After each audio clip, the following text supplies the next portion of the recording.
Oh look, they even have like sewer grates. Oh, cool. Not that you can get inside them, but I mean still. It'd be pretty funny. Dude. Oh. Aren't you going to say hello?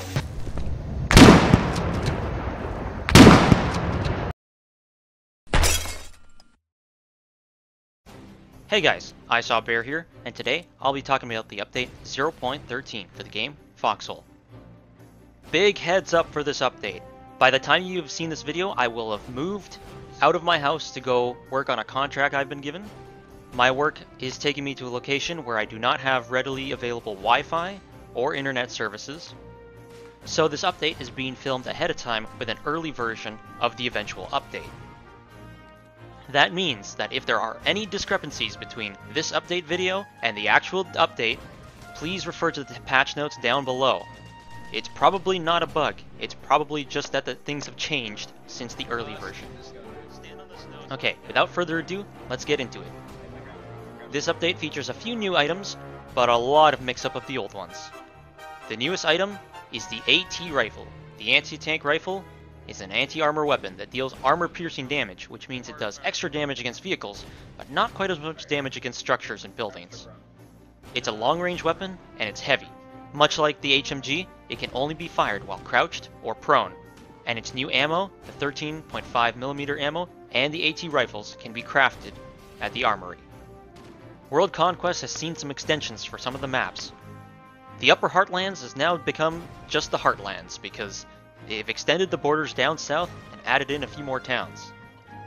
And Weathered Expanse now features a coastline on its easternmost edge. So this means in the World Conquest map, along the eastern and western seaboards, you'll be able to travel by boat to all three coastal maps on each coast, which also means that we'll probably be seeing a lot more naval action in the coming days. The orientation of Conquest has also changed. Now instead of running east and west, it's now running north and south, with the Colonials starting in the southern end of the maps, and the Wardens controlling the frozen north. Most of the victory towns on each of the regions have also been relocated, and various map layouts have been tweaked to better support the new Conquest orientation. This includes the fact that along the main river in Faranac Coast, Deadlands, and Endless Shore, all the bridges will start off destroyed in Conquest. The devs do note that this is a work in progress, and much will change by update 0.14. There's some new spawn point rules. Spawn points will now be preserved across border travel, which means that you can die after traveling and return to your previous spawn point by going back to the home region first and then traveling again to your previous spawn. They will change this in the future to simplify it, but for now, this is how it's going to work. You can see more details about the rules of spawning in the patch notes. There's some new rules when it comes to Foliage Visibility. So now, when your player travels through wooded areas, instead of seeing an outline of your character in your faction color, you will now just see your character regularly. However, your field of view will be significantly reduced. You'll only be able to see enemies once you come within a few meters of them. These changes also extend to smaller shrubs like bushes and hedgerows. Players inside blocking foliage now will be able to see players outside of the foliage within a certain distance. Players inside the foliage can also now see each other when standing at point blank range, so you don't have to ask if the person you just bumped in a bush is friendly or enemy. The aim indicator can also no longer be used to scan for other players inside of the foliage. Other changes include resources can now be removed from the refinery before all resources have completed refinement. When trying to unlock a squad claimed vehicle, the name of the squad will now be shown, so that way you can ask the squad if you really badly need to use their vehicle. Entering the driver's seat of an enemy vehicle now clears all squad locks, so this means the enemies can't prevent you from accessing their vehicles just by squad locking it. Barracks are no longer limited to just 5 spawn points, and command points are earned even after level cap has been reached. Some game balances include transport trucks' health increased by 100%, but the amount of damage required to disable them remains the same as before. Satchel charge explosive material cost has been reduced from 125 down to 60. RPG explosive material cost has been reduced from 125 down to 75.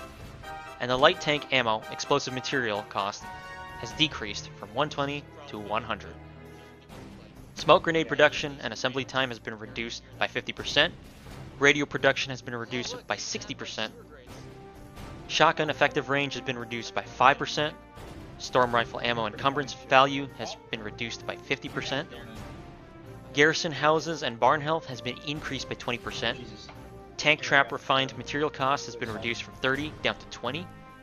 Light utility vehicle inventory capacity has been increased from 6 to 9 slots. RPGs have been relocated in the Conquest tech tree to being after the half track, and RPG damage has been increased by 30%. There were some bug fixes along with this update, but I'll leave that for the patch notes down below.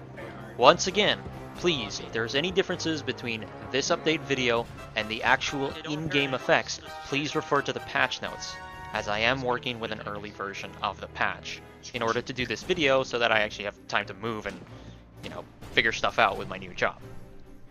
On that note, I will still be releasing videos every week until my job is finished. I've actually scheduled a bunch of YouTube videos to release at the usual times as always. So just because I'm out of town doesn't mean I'm offline. Thanks for tuning into this update. If you like what you saw, like and subscribe to stay up to date on all the latest Foxhole updates. And as always, good luck, keep your heads down, and stay in your foxholes. Bear out.